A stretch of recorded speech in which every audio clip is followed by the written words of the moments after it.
The following program does not necessarily reflect the views, opinions, or policies of the City of Oceanside, its elected officials, KOCT, its board of directors, or staff. You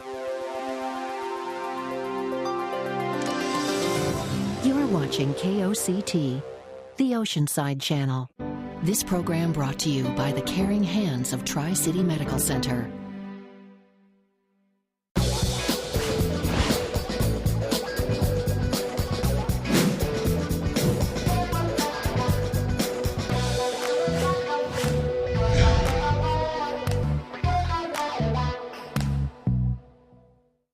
Welcome to this edition of The Voice of Oceanside. Oceanside's fire department is represented on The Voice today. We're going to do two segments. We're going to start by talking about the beach, and then we're going to go inland a little bit and talk about what's going on east of the 5. And with us today is Beach Lifeguard Sergeant Mason Turvey.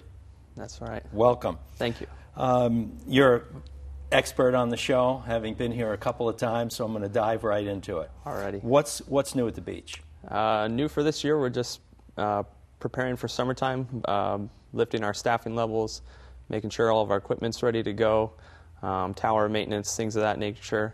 So we're just trying to prepare for the summertime and all the crowds that are come with it right now. So, what's your official open to summer? Is there a given day? Kind of unofficially, we run from, I guess it's Memorial Day towards the last weekend in May until Labor Day in I guess that's September. So that's really the peak of our season, with most schools being out for that time for summertime. So that's usually the bulk of our summertime.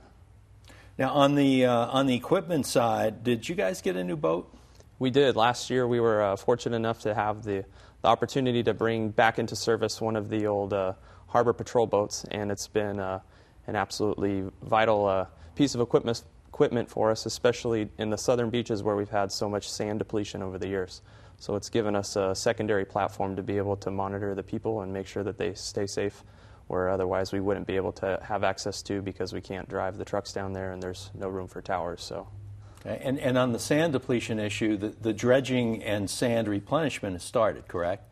Yes, they just started, I believe it was the 16th of May, and they should be pumping for I think roughly 2 weeks, and hopefully they'll be moving down south, starting at the South Jetty, and then having different points where they're going to expel the sand over that period and hopefully bring back some of the beach for people to enjoy. Okay, and so by the time this show is aired, that's probably going to be done. If it's 2 weeks, is that a pretty firm date? Yeah, well, okay. Roughly, as long as they don't run into any big problems with the equipment and stuff, but yeah. Okay. Another thing that is new, is there a new kids' playground? Or renovated? I believe it's supposed to be renovated. It's currently the one, if I know the one you're talking about, on the south side of the pier. It's still currently not for use, and I think that their plan was to have it operational by the summer of 2012, but currently right now it's not. Not right this minute. Yeah. Okay. Let's just turn those kids away then. There's a couple things we want to cover. You've got your junior lifeguard program, which is an exciting program I know is continuing, and beach safety issues. Let's start with the junior lifeguard. The junior lifeguard program was, it's very unique. It started some years ago, much before I think I was even a lifeguard. All of my superiors were once in the program, but really it's designed to educate the youth on beach safety, and a lot of the participants are residents of Oceanside. In the summertime, they use the beach as a place for them to enjoy and to relax and stuff, and we wanted to make sure that the youth were educated and aware of potential hazards and things like that that could arise while they're at the beach. So we saw a good opportunity to be able to educate them and talk to them, and then hopefully when they're not with us, they're able to talk to their parents or talk to other people that they know and stuff. So the junior lifeguard program is the common precursor to actually becoming a lifeguard. But it's also a program that's good for people who don't have that as their final intent, just to learn about beach safety. Absolutely, yeah. We gear the program. It's designed for kids between the ages of 9 and 17. And I would say roughly upwards of 90% of our staff has been in a junior lifeguard program at one point or another. And obviously not everybody in the program, like you said, turns out to be lifeguards. But nonetheless, it's good information to be provided to them, especially if they're going to be at the beach. Teaching them about rip currents and some basic first aid information, and we like to have fun with them too, more more than anything because they're kids. So When does that start? the first sessions for this summer will be starting, I believe it's the week after school gets out, so around the 18th and 19th of June. What's the contact point for that for people who are interested? If they're interested, they could go to the city's website, and under the fire department's page, we have a link to the junior lifeguard page that has all the information on there, or they could come down to the beach anytime to our lifeguard headquarters located right underneath the pier, and we have all the information available for them too, and they can come by, and any of the staff there should be able to assist them with information on the program. Okay, great. Let's talk about beach safety issues. What I'd like to start with are some of the do's and don'ts. And when we talk about beach safety, there's safety on the sand and there's safety in the water. Absolutely. So let's try and cover both. What are some of the biggest, I hesitate to say violations because we're not necessarily talking about a criminal violation here, but what are the biggest problems you see? As far as some of the do's and don'ts on the beach, smoking's not allowed on the beach. It's been banned everywhere, I believe in the county now, and obviously there's no drinking that's allowed on the beach. No animals of any sort, whether it be dogs or horses or whatever it is, are allowed on the beach anywhere in San Diego County, even if they're on a leash. Those are the big things that we run into as far as people, saying that they're unaware of that was actually a law. So especially the dogs one, there's no dogs allowed anywhere. That probably surprises some people. Of course, I suppose when you come up to someone who's in violation, they're always surprised, right? Yeah, they seem to say that they've never known, and they thought ask us, well, when did that change? And it's been for some years. I've always had my horse on the beach, Yeah. right? Yeah. As far as the water safety goes, what do you want people to know? The water safety, the biggest thing that we try to get people to know, or the big thing is ask questions. Most people are at the beach in the summertime. We have lifeguards there that are there to serve the people and help the people. So if you're coming up to a beach where you're not familiar with, or you're unsure or feel uncomfortable about the ocean, go to the lifeguard and ask them questions. Ask them where they should be swimming, where they shouldn't be swimming, where's a good place for them to set their stuff up, what the tides are doing, and if there's any other potentially dangerous areas that they could fall into. I'm guessing that the actual answers to those questions are variable. In other words, the beach changes on a daily, if not hourly basis. So I'm assuming you're encouraging people to check even if they have some familiarity with the area, right? Absolutely, yeah. The beach is a very dynamic environment, and it is always changing. But we encourage, like we said, people to talk to the lifeguards. They're part of the community in Oceanside. They live there and stuff. So, and they, like I said, want to help people. So the biggest things, obviously, that we try to steer people away from are the rip currents and things like that, and the jetties, just keeping them far enough away from them so that there won't be any unnecessary risks that arise from that. Is it always true that surfers and swimmers are separated? Is that always the case when you folks are on duty? In the summertime, yeah. We set up boundary lines on all of our coastline, actually predominantly on the northern half of our coastline, and then also somewhat down to the southern beaches. But there's always a boundary anywhere that's guarded water. We try to set up a boundary or a designated area for swimmers only, and then surfers are able to use what's left for them. What is the risk involved with swimming when lifeguards are not present? Do you think that that's something that people should really pay attention to, or what's your view on that? Absolutely. I think I have an unfair bias of that, but I definitely think that if people are going to go swim in the water, it's I realize I'm preaching to the choir a Yeah. little bit on this, but still, I think it's something we ought to address because there's the macho aspect of I don't need anybody watching me, I'm a grown up and things like that. So Yeah. Obviously, I mean, if you can swim by a lifeguard, it's encouraged. But there are people that have the knowledge and the ability to be by themselves in the water. And that's not so much what we're concerned about. It's the environmental factors and the unexpected events that happen. You could have a really great swimmer who's out in the water and all of a sudden has a really bad leg cramp and they can't swim anymore. And it's not so much their skill, it's just kind of a fluke of their body cramping up. And if they're by themselves and nobody's there to help them, then it could be potential for a disaster. So. Now, the water itself has some risks in it. Some are probably overblown and some may not be. Let's start with the shark issue. Is that something that's ever been a serious problem in Oceanside? In Oceanside, or North County, San Diego? The shark issue, people have a lot of fears about sharks, but that's where they live, is they live in the ocean. So, we tell people that if they think that they see a shark, it's more than likely not. But for the most part, we've never had any incidents with sharks in Oceanside, to my knowledge, and the likelihood of it becoming an issue, I mean, they're out there, that's where they live, and that's, where they, spend, obviously, all of their time and stuff. But realistically, sharks don't want anything to do with humans. We're not part of their natural food or anything like that. So it's good to hear. Yeah. What other fish are there that we need to look out for? Is jellyfish an issue, for example? Jellyfish, yeah, they come. It has to do more with the currents and the tides and things like that, but they definitely are in the water. At times, you want to steer clear with them because they'll give you a kind of a burning sensation that looks almost like a rash.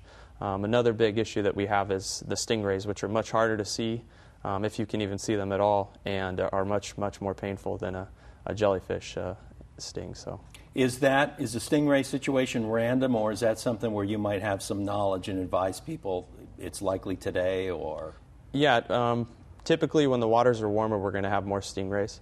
As you get closer to any of the structures that are in the water, as far as the jetties or the pier, there's going to be an increase of stingrays, and that's, we think, mostly due because there's much less foot traffic there.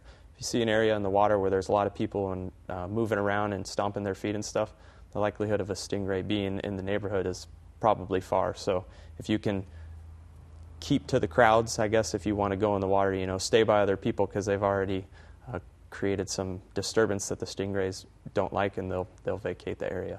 What about non-wildlife related water quality issues? How often does that happen during the summer?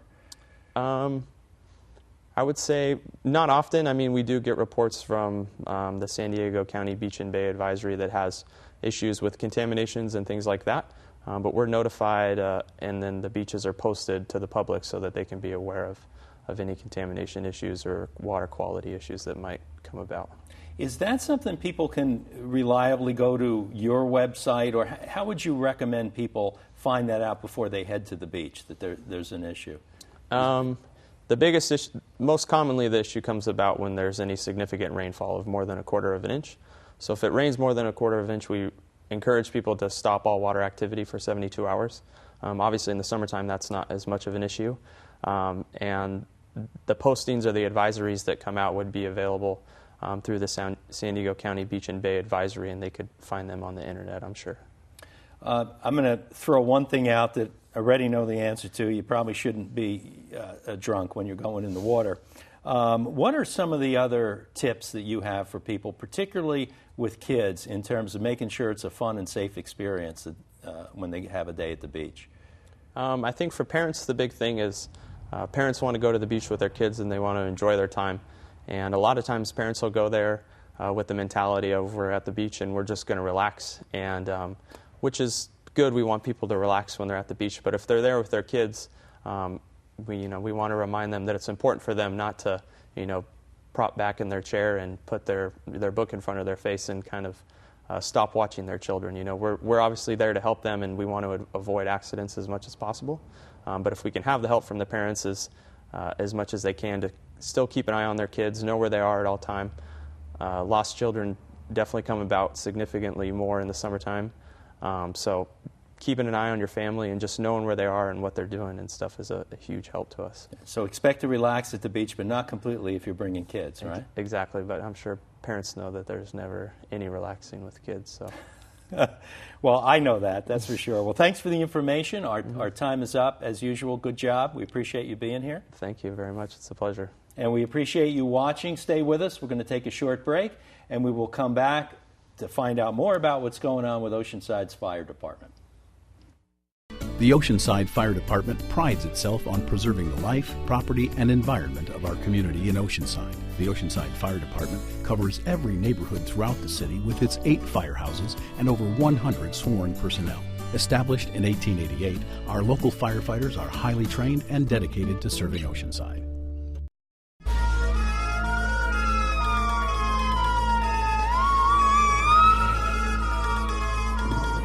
At times of emergency, it's important to be prepared, and it's best to think first about the basics of survival: fresh water, food, and shelter. Here's how to be prepared. Get a kit, make a plan, and stay informed. It's easy to assemble a basic emergency survival kit.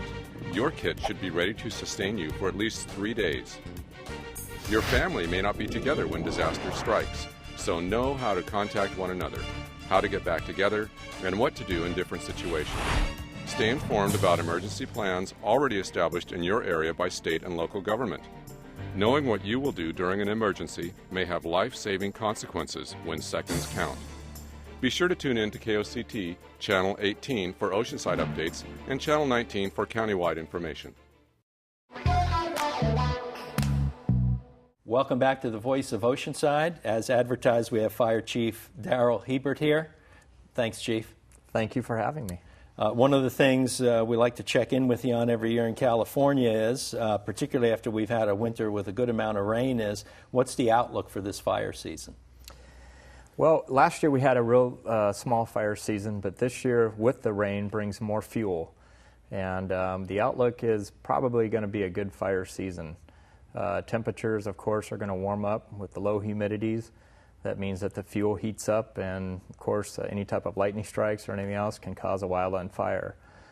Fortunately, the state is prepared. They've ordered extra aircraft in the Northern California, and unfortunately San Diego is kind of the cul-de-sac in California, but we are prepared and we do have resources available and ready to go. Regarding Oceanside Fire Department specifically, how is your staffing level compared to prior seasons? Are you about the same, a little bit lower? Our staffing level remains the same, but if there is an incident that affects our city directly, we can call additional resources in. Individuals off duty, we have mutual aid and automatic aid agreements with surrounding agencies. If there's an incident in the county or the state level, we do have agreements to send resources from Oceanside to assist those other agencies, just like they would reciprocate and come and help us out if there was issues. Do those agreements include Camp Pendleton? Absolutely include Camp Pendleton. On the other hand, there's things that people can do to help improve their own situation and the community situation. Tell us about that. Absolutely. There's plenty that the community can do, and we would encourage the community to get involved. As far as fire protection during wildland, of course, any type of clearance at least a minimum of 100 feet from any type of brush, wood, any flammable products that are sitting up and next to the structures that can create what they call a ladder effect, where fuels travel up into the eaves of the homes. Clearing out all that really helps. The other thing, more towards any type of major disasters for earthquakes, tsunamis, anything else that might threaten Oceanside, would be getting involved in our CERT program. Oceanside has over 200 members throughout the city that are engaged in a CERT program. They're very active. They're an outstanding group, and they almost are independent upon themselves. The fire department, with our staffing levels, gives them very little support. We try to support them as much as we can with facilities and training, but they're a group that is really trained, and if you want to get involved, you can get on our website and look more into that group. On the subject of staffing level, as of course you're aware, you live with on a daily basis, there's been budget issues for, it seems like an eternity. It's probably just been the last 4 or 5 years, and budget means staffing. Recently, your agency was looked at by a consultant that was brought in, and you got very high marks, but they made some recommendations. And I want to run down a couple of these and get your take on it. One of them was to increase the partnership with other agencies in order to reduce the amount of people who are on duty. What's your reaction to that? Well, I'd like to first just touch on the first part, that they did say that we're a very efficient fire department, and they did look at us with some very fine magnifying type glasses, which I appreciated. As far as our staffing levels currently, we are staffed very well for the city. If we had any type of reduction in staffing, based upon the amount of firefighters that are in position to protect our city, I would be very concerned with that. So our staffing levels are good for a city this size. We are a very busy city. We deal with a lot of hazards, a lot of incidents that other cities might not deal with because of our size and our geographical location. So it's important to have people in the right positions for that. As far as the other part of looking towards a regional or consolidating to reduce those numbers, I think more of the advantages that would be reducing some of the duplication in the staffing, like double training officers or double prevention officers or those types of things. And we're currently in the process of talking to regional partners as well as community surrounding agencies in pursuing those options. Now, Councilman Kern, after having stated that this isn't against you directly, indicated that we have 4 chiefs in North County. So that's even a very specific comment. We're talking about one administrator in particular. Do you see any possibility that could be effectively done, where there could be a combination that would reduce the number of chiefs? Well, we actually have more than 4. We have about 12 chiefs in the North County, and there's 12 different departments within the North County. There certainly could be a reduction in the amount of chiefs, and there would have to be certain agreements that would come up. Sometimes, though, it's overcoming some of those barriers. One of them is local control. Some people don't want to give up the local control of their fire departments, and that's a huge issue. People find pride in knowing that their fire department's there to protect them. There's also resources that might have to give up. Station locations might have to give up. People get used to having a station in their neighborhoods that they know their response times are going to be good with that geographical location. So those are all the issues, and those are currently being examined with 3 of our boundary cities, Vista, North County Fire, and Carlsbad. We have actually met with all of those cities and had intimate discussions on pursuing that type of program. It takes a lot of time and a lot of meetings, but I think at some point you'll see that it's occurring all throughout the state and the nation, and you'll see it even happen more in San Diego, in the North San Diego area. You also have responsibility for the ambulance service, and I understand that there was a recent increase in fees. Does that impact everyone, or what are the specifics on that? Yes, the ambulance fees are very complicated. However, the council did grant an approval on a fee increase at the last council meeting. That is in an effort to recover some of the costs that it costs to staff the ambulances. So there will be an impact for those that are transported to the hospital. And that ties into the issue of the possibility of a private ambulance service. What are the pluses and minuses from your standpoint of having within your department or private company? Well, as a fire chief, the way I look at it is I have to look at the overall picture of all hazards that face Oceanside. Certainly we run the majority of our calls are medical related, so having the most trained, capable professionals responding to our citizens is what I would desire as a fire chief, and I'd feel best for organizations. Now, whether could you characterize, when you say most, is it like 51%, or is it a really huge majority on a call basis that it's medical? Oh, it's probably higher. It's probably closer to 70% of our calls, if not greater than that. We do have quite a bit of other hazards in Oceanside, but medical is our primary response these days in most fire departments. That's our primary job. The private versus the fire department, my opinion is currently, with the amount of staffings that we have, we depend upon our firefighter paramedics who respond on medical also to be trained on other hazards, such as hazardous materials, vehicle accidents, confined space rescue, and then, of course, firefighting. So losing those types of resources I would have major concern with. Now, if we could shift those to the engines and have some sort of transport system, we're going to look at that, and that might be an option as well within the Oceanside Fire Department. So actually, from a public knowledge standpoint, or maybe even a public relations standpoint, the term fire department might be misleading people in a way.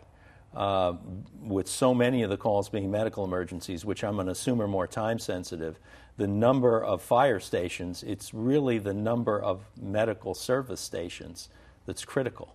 Well, not necessarily. And there are departments that are changing their names to fire rescue or even fire EMS type service.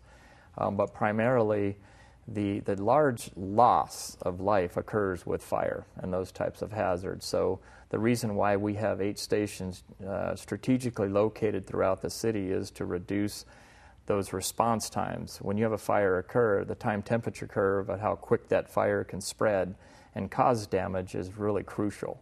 So that's why we make it an effort to get there within a matter of 6 minutes is ideal, 5 or 6 minutes, to knock that fire down the initial stage to keep it from spreading. That has the potential of causing great life loss and property loss.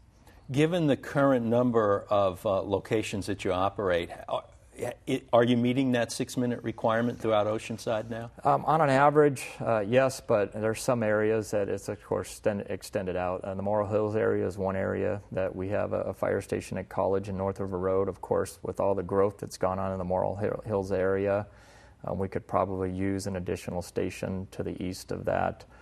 The downtown area is covered very well. Some of the eastern section of our city could, it's not quite as good as it could be with additional stations. But fortunately, with the boundary drops, which involve our partners from recent communities, from Vista and our bordering communities, that also reduces our response time, and that helps out. And the boundary drop means that the nearest station could respond? Correct. Independent of who owns it, in effect? Correct. You could have a Vista engine responding to an Oceanside residence if that station is closer than an Oceanside engine. And it'd be equally trained individual that's going to take care of our residents just as well as our folks. Is that strictly based on geography, or is it a more living type of situation where if a crew is on call somewhere, that the boundary drop issue comes into play? It's all based on, we have automatic vehicle locators. Each of our engines is hooked up to our CAD, our computer-aided dispatch center, and they know exactly where they're at. So when the call comes up, it chooses the closest unit to that call. So it's a closest unit concept. So, for example, if we had a Carlsbad engine that happened to be in an area of Oceanside for some purpose, leaving a call or something else, it would grab that engine to respond to that location. And the same with Oceanside and Vista and North County Fire as well. Does the system do that that's automatic? It's all automatic. Is the call sent automatically to a screen in the vehicle, or is it a human still making the call? It still takes human interaction to receive the call and then to send the call. We have about a minute left here, and the last topic we scheduled to talk about is San Onofre. We are part of their response area, correct? Absolutely. We have 6 members in our fire department that are part of a response team to San Onofre. One of our battalion chiefs is very involved, in depth in their emergency plan. We meet with them on a regular basis. I know their fire chief very well. He keeps us informed on what's going on there. A much safer plant and much better prepared scenario than in Japan. Chief, really quick, just to repeat, who would people contact to learn about the CERT team? Go ahead and you can contact Fire Administration. We have information there. Or you could look at our website, which is linked onto the city's website. Thanks for being with us. That's the end of our show. Thanks for having me. And thanks for watching this edition of The Voice of Oceanside, where we hope you have learned something about Oceanside's fire department. This and every edition of The Voice of Oceanside is available for downloading at koct.org. Thanks for watching.